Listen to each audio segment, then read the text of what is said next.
موچە و دەرماڵەی پەرلەمانتارانی عێراق چەندە؟ موچەی بنەڕەتی هەر پەرلەمانتارێک 4 ملیۆن دینارە. پەرلەمانتار مانگانە 2 ملیۆن دینار دەرماڵەی پۆست وەردەگرێت. هەر پەرلەمانتارێک 3 ملیۆن دیناری بۆ کەیخانوو پێدەگرێت.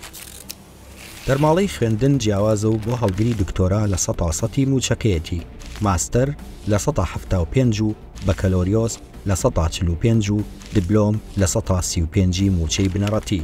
مانگانە ملیۆنێک دینار دەدرێت بە پەرلەمانتار بۆ کڕینی سوتەمەنی ئۆتۆمبیل.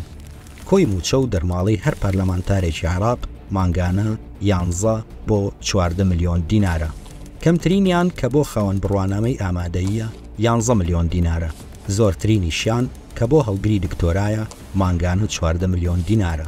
لە کاتی گەشتکردنی پەرلەمانتاردا ڕۆژانە 600 دۆلاری بۆ خەرج دەکرێت. هەر پەرلەمانتارێک 16 پاسەوانی بۆ دابین کراوە. موچەی هەر پاسەوانێک 1 ملیۆن و 20 هەزار دینارە. موچە و دەرماڵە و ئیمتیازاتەکانی دیکەی هەموو پەرلەمانتاران لە مانجێکدا 9 ملیار و 840 ملیۆن دینارە.